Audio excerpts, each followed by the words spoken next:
እኮ የጠራው አብርሃምን ነው። እባርካለሁ አለው። ከዛ በኋላ ምን እንደሆነ ልንገራችሁ። እግዚአብሔር የተናገረውን ያደርጋል። እባርካለሁ አለው። ልጅ አላሳለኝ ቆይቶ በመጨረሻ ላይ ይስሐቅ መጣ።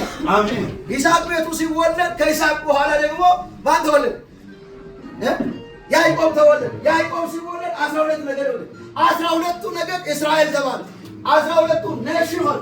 የሚገርም ነው። እግዚአብሔር ከተናገረ ተስፋችሁ እንኳን ቢቆይም እግዚአብሔር የተናገረው ይፈጸማል። አሜን አሜን አሜን አሜን። አያችሁ እግዚአብሔር አለ አበዛሃለሁ እንደዚህ አደርጋለሁ ያለው ቃል ሲሆንለት እንመለከታለን።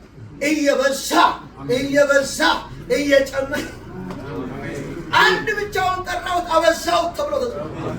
አንድ ብቻውን ጠራ ከዛ አበዛው። እግዚአብሔር የማብዛት እንጂ የመቀነስ የሆነ ነገር የማድረግ አጀንዳ የለውም። እግዚአብሔር ወገኖች ጠላት የሆነ ነገር እንደዚህ አድርገህ ሊቀንስ ነው እንደዚህ አድርገህ እያለ እንኳን ቢውልና ቢያድር እግዚአብሔር በአንተ ላይ ያለው አጀንዳ ስላለ ምንም ሳትወጥ እግዚአብሔር ነገር እየጨመረ እየበዛ ይሄዳል። ይሁን ኢየሱስ አሜን። ይሄ ነው። ሌላው የመጨረሻው እነዛ ፈታኞቹ መጽሐፉን ስታነቡት እሱ ሲቆፍር ይዘጉ ነበር፣ ይደፍኑ ነበር። ምንጭ ሲወጣ ይደፍኑ ነበር። እሱ ደግሞ አልፎ ይቆፍር ነበር። አሜን አሜን። ስለተለቆተን የወሳት ምን ከናንተ ጋር እግዚአብሔር ከኔ ጋር ካለ እኔ እንዲህ ሲቆፍር ራሱ ምንጭ ስለሚወጣልኝ ብሎ አልፎ ይቆፍራል። አሜን። አረክ በለገሽ አሜን። ስለዚህ ይሄ ጠላቶቹ፣ ምቀኞቹ፣ መንግስት ዘጌዎቹ በመጨረሻ እጅ ሰጡት። አሜን። የሚባልጥ ነገር እሱ ላይ ሲታይ እጅ ሰጡት።